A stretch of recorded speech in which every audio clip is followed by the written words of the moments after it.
Hello guys, नमस्ते सम्पूर्ण दर्शकबिनहरूलाई। म चाहिँ आज चाहिँ किसान भएर चाहिँ खेत जाँदैछु। रायो, त्यसै गरी धनियाँ अनि मौसा तरकारीहरू लाउनको लागि चाहिँ खन्न गइरहेको छु हाम्रो नहरको डिलमा। र म गाउँमा छु अहिले। र फलो गर्नु भएको छैन तपाईँले फलो गरिदिनु होला। र धेरैजनाले चाहिँ फ्रेन्ड रिक्वेस्ट पठाउनुहुन्छ, तर फ्रेन्ड रिक्वेस्ट एक्सेप्ट हुँदैन, किनभने 5000 भन्दा धेरै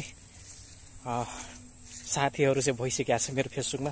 त्यही भएर चाहिँ फलोवर चाहिँ फलो चाहिँ गरिदिनु होला। फ्रेन्ड रिक्वेस्ट चाहिँ एक्सेप्ट हुँदैन, किनभने लिमिट मात्रै हुन्छ। सो तपाईँले हेर्न चाहन्छु म यता। सो यता हेर्न सक्नुहुन्छ, यो चाहिँ धानहरू हरियो छ पुरै। यो हेर्न सक्नुहुन्छ पुरै हरियो छ। अनि म चाहिँ अब नहरको डिलमा चाहिँ खन्न गइरहेको छु, हेर्न सक्नुहुन्छ। यहाँ चाहिँ यस्तो छ हरियो धानहरू।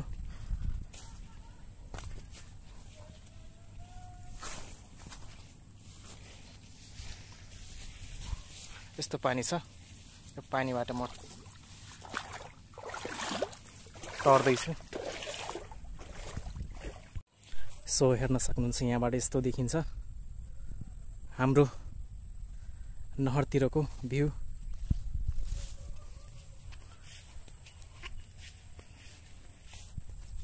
यहाँ चाहिँ हामी बसेर माछा मार्थ्यौँ पहिला।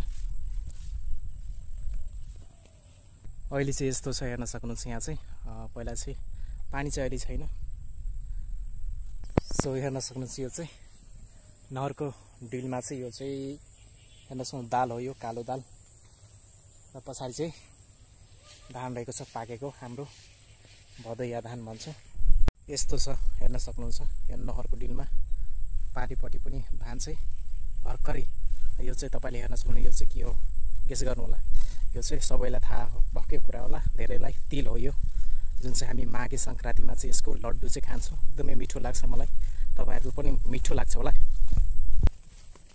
बजारभन्दा गाइज गाउँमै ठिक हुन्छ। अब बजारमा चाहिँ धेरै गाडीहरूको प्रदूषणले प्लस धेरै कुरा हुन्छ, उता ध्वनि प्रदूषण प्लस धेरै कुरा हुन्छ। बजारभन्दा गाउँमै नेचुरल हुन्छ सबै कुरा, हावापानीहरू एकदम नेचुरल हुन्छ। सो कोदालो बोकेर म आज सानो कोदालो लिएको छु, ड्याडीले चाहिँ ठुलो कोदालो लिएर आउँदै हुनुहुन्छ। भदै धान भन्छ, भदै धान भन्छ यसलाई। छिट्टै पाक्ने गरिन्छ यो। यता चाहिँ यो बाँस चाहिँ मेरै हो, धान चाहिँ पाकिसकेको छ भदै मेरो। अनि यता अरूको पनि यहाँ ठुलो बुवाको यतातिर छ। यो चाहिँ हेर्न सक्नुहुन्छ, यहाँ नहरको डिलमा ठुलो बुवाको। अनि प्लस मेरो बारी लगाएको छ उता, मेरो पनि ठुलै मैले रोपेको चाहिँ ठुलो हुन आँटेको छ, लगभग 1.5 वर्ष हुन आँट्यो। हेर्न यो चाहिँ मसलाको रुख।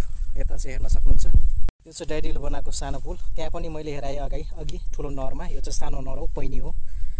यो सानो पैनी हो, यसमा पनि पानी जान्छ। अहिले चाहिँ पुरै घाँसहरूले पुरै यसलाई चाहिँ पुरै छोपिदिएको छ पैनीलाई। यो चाहिँ रुख ठुलो बुवाको हो भने, यता मैले रोपेको यो रुख मसलाको 1.5 वर्ष हुन आएको, सायद 1.5 वर्ष। धेरै रोपेको थियो, तर यहाँ चाहिँ कतिवटा चाहिँ जम्मा जम्मी तपाईँले हेर्न सक्नुहुन्छ। 1 2 3 4 5 6 7 8 9 10वटा 12वटा जम्मा जम्मी 12वटा चाहिँ मसलाको बोट चाहिँ बाँचेछ। 1.5 वर्ष भयो। हेर्न सक्नुहुन्छ क्या पछाडिको भ्यूहरू हेर्न सक्नुहुन्छ। यता हाम्रो पछाडिको हेर्न सक्नुहुन्छ भ्यूहरू कस्तो छ, राम्रो छ, पुरै नेचुरल भ्यू छ यतातिर हेर्न सक्नुहुन्छ। यहाँ चाहिँ यसलाई चाहिँ कुन मलबसा बाँस भन्छ, कुन बाँस भन्छ, यो कुन बाँस हो मलाई चाहिँ यो जाति थाहा भएन होइन। तर यो चाहिँ यसमा चाहिँ कर्ची चाहिँ हुँदैन धेरै। यो यहाँको चाहिँ कर्ची चाहिँ धेरै छ होइन। यो बाँस चाहिँ कुन हो मलाई थाहा भएन, कुन भन्छ यसलाई, मलभाषा भन्छ के भन्छ आई डोन्ट नो। अनि यता चाहिँ पटुवाको हेर्न सक्नुहुन्छ, यो पटुवाको यो यहाँ चाहिँ बिउ राखेको छ अर्को साल लाउनको लागि। अनि यो चाहिँ सयपत्री फुल भर्खरै फुलिरहेको छ यसपालि। अब यहाँ हेर्न सक्नुहुन्छ, भर्खरै फुलिरहेको छ। अब तिहारसम्म त हुँदैन, किनेर ल्याउनुपर्छ भाइटिकाको लागि। यो चाहिँ उखु है गाइज, उखु यहाँ चाहिँ उखु पुरै खाने लायक भइसकेको छ। यहाँ हेर्न सक्नुहुन्छ खाने लायक भइसकेको छ, कालो खाले हो यो चाहिँ। अब गाइज यो चाहिँ म खन्ने छु, यो चाहिँ खन्ने छु म चाहिँ। यसलाई खनेर छ अनि त्यस पछाडि यसमा रायो, धनियाँ अनि अरू के भन्छ लट्टा सागहरू हरियो लाउने तर्खरमा छु।